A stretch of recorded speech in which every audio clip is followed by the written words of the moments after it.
আহমদুহু ওয়া নুসাল্লি রাসূলিহিল কারীম আম্মা বাদ। সম্মানিত দর্শক মণ্ডলী, আমার দেশ এবং প্রবাসের সর্বস্তরের বন্ধু মহল যারা আমাকে ভালোবাসেন, আমিও আপনাদের সবাইকে ভালোবাসি।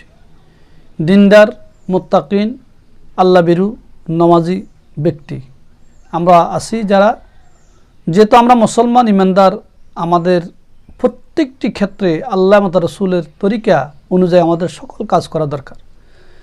আমরা যখন ইবাদত বন্দেগী করব, প্রত্যেকটি ইবাদত বন্দেগী রাসূলুল্লাহর সুন্নাহ এবং আল্লাহর হুকুম অনুযায়ী হওয়া দরকার। সবাই হাজরিন, আমাদের বাংলাদেশ ৫৬,০০০ বর্গ মাইলের দেশ। তো এই দেশে আমরা যারা মুসলমান আছি, যারা আলেম ওলামা, তালেবে ইলম, যারা কোরআন ও হাদিস শিখছি, মাসলা মাজার শিখছি, আমরা তারা তো আলহামদুলিল্লাহ আমাদের নামাজে কোনো সমস্যা হয় না। আমাদের নামাজের নিয়ম কানুন অনুযায়ী আমরা নামাজ পড়তে পারি। কিন্তু আমাদের সমাজে, এলাকায়, ইউনিয়নে অনেক মুসল্লি আছে, আবেদ সাধারণ মানুষ, তারা ছোট্ট অবস্থায় শুরুতে কোরআন হাদিস শিখি নাই, মাসলা মাজার শিখি নাই, নামাজ শিখি নাই, কিন্তু এখন বৃদ্ধ বয়সে নামাজ পড়ে। কিন্তু নামাজ পড়ে ঠিক, নামাজের অনেক নিয়ম কানুন তারা জানে না। নামাজের সুন্নত, ওয়াজিবাত, মুস্তাহাব, ফরজ, নফল সম্পর্কে অনেক কিছু জানে না। নামাজের ফরজ কয়টি, বাইরের ভিতর তাও জানি না। নামাজের সুন্নত কয়টি তাও জানি না। সুন্নত মুআক্কাদা কয় তাও জানি না। তো আমরা হাজির, এগুলোতে আমাদের অনেক কমতি আছে, বা আমরা নামাজ পড়ে থাকি, অনেকে জানার জন্য চেষ্টা করি, কিন্তু শর্মে হয়তো শিখতে পারি না। তো আমরা হাজির, আজকে আমার আলোচনার বিষয় হলো যে নামাজের ৫১টি সুন্নত আছে। নামাজে ৫১টি সুন্নত আছে। ৫১টি সুন্নতের মধ্যে দাঁড়ানো অবস্থায় ১১টি সুন্নত। দাঁড়ানো অবস্থায় ১১টি সুন্নত। হুজুর, এই সুন্নতে কী করবো? আমাদের পাইরা কি? সুন্নত রাসূলুল্লাহর তরিকা, রাসূলুল্লাহর পদ্ধতি। রাসূলুল্লাহর পদ্ধতি অনুযায়ী যে নামাজ পড়ি, রাসূলুল্লাহর তরিকা অনুযায়ী নামাজ পড়ি, তখন আমার নামাজ গ্যারান্টিড হবে, আমাদের নামাজ কবুল হবে, আমরা জান্নাতে যেতে পারবো, রাসূলের সাথে আমাদের সাক্ষাৎ হবে। মান আহাব্বা সুন্নতি ফার আহাব্বানি ও মান আহাব্বানি কানা মাই ফিল জান্নাহ। বিশ্বনবী বলেছেন, যে ব্যক্তি আমার সুন্নতকে ভালোবাসে সে আমাকে ভালোবাসে, যে আমাকে ভালোবাসে আমার সঙ্গে জান্নাতে থাকবে। আলহামদুলিল্লাহ। তো কাল কিয়ামত ময়দানে নবী সুপারিশ ছাড়া কেউ জান্নাতে যেতে পারবে না। তো আমাদেরকে নবী সাল্লাল্লাহু আলাইহি ওয়াসাল্লামের সাথে মহব্বত আর ভালোবাসা রাখতে হবে। তো নবীর সুন্নাত সমূহের মধ্যে থেকে এখানে যখন আমরা দাঁড়ানো অবস্থায় নামাজ পড়ব, দাঁড়ানো অবস্থায় ১১টি সুন্নত রয়েছে। এই ১১টি সুন্নত আমি আপনাদের সামনে একটু আলোচনা করব। আমাদের যারা ইসলাম প্রিয়, ধর্মপ্রিয়, কোরআন প্রিয়, যারা আমরা নামাজ কালাম পড়ি, অবশ্যই আমরা একটু মন দিয়ে পুরো শোনার জন্য চেষ্টা করব। ১ নম্বর, তাকবীরে তাহরিমা বলার সময় সোজা হয়ে দাঁড়ানো এবং মাথা নিচু না করা।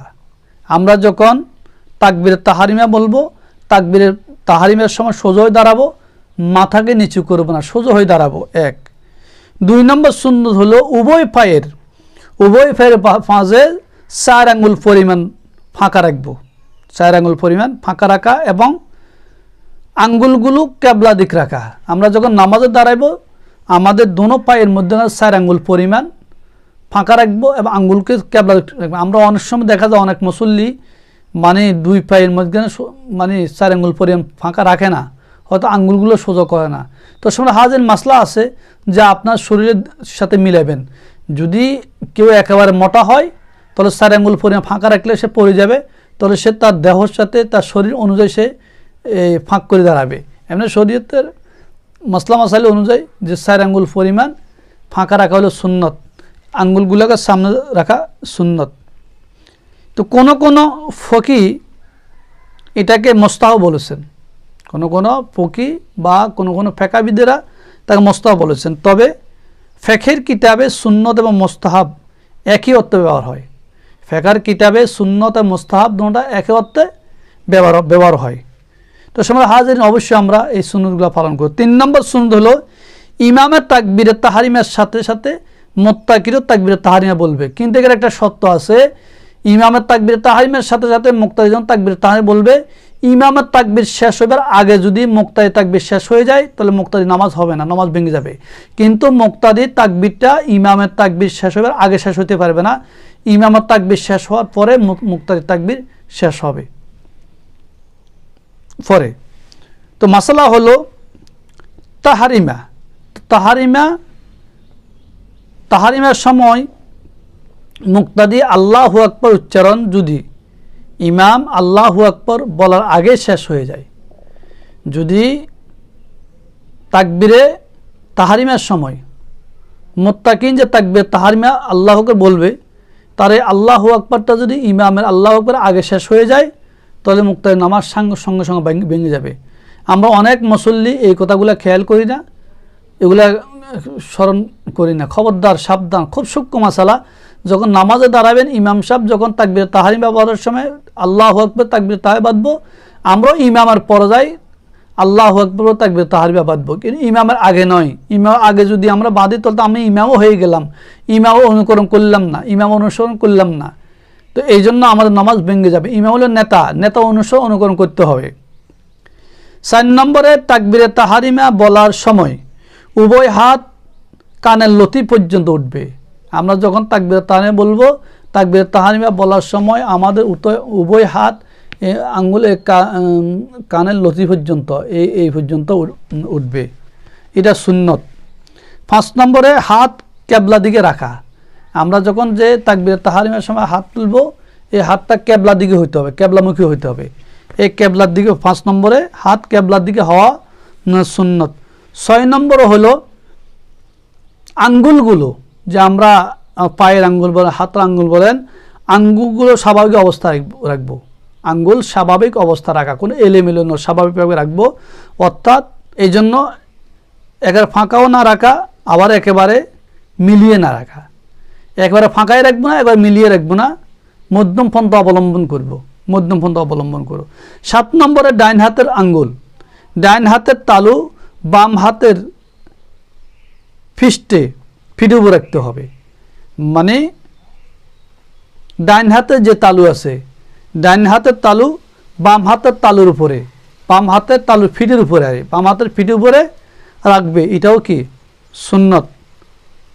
এখানে মশালা আছে, হাত নাভিতে, অনেকে বলতে হাত নাভিতে বাঁধতে হবে, কে বলছে বুকের উপরে বাঁধা, কেউ বলে নাভি আর বুক নাভির নিচে বাঁধা। তো এখানে উভয় ইমামদের মতামত আছে, কিন্তু আমাদের ইমাম আবু হানিফা রহমতুল্লাহর মত হলো নাভির উপরে রাখাটা হলো সুন্নত। আমরা তো হাত বাঁধবো, হাতটা নাভির উপরে রাখবো। 8 নম্বরে বৃদ্ধ কনিষ্ঠ আঙ্গুলে দিয়ে বৃত্ত বানিয়ে হাতের কবজিকে মজবুত করে ধরতে হবে, মজবুত করে ধরা, যাতে কেউ না ছুটাতে পারে, এটা হাত বাঁধার সময়। 9 নম্বরে মাঝের 3 আঙ্গুল, মধ্যখানে যে 3 আঙ্গুল আছে, মাঝের 3 আঙ্গুল হাতের ফিটে উপর রাখতে হবে। মাঝের যে 3 আঙ্গুল, এই 3 আঙ্গুল হাতের ফিটে উপর রাখতে হবে। 2 আঙ্গুল দিয়ে এবার মজবুত করে ধরবো, আর মাঝের 3 আঙ্গুল এবার হাতের উপরে রাখতে হবে। এগুলো হলো সুন্নত।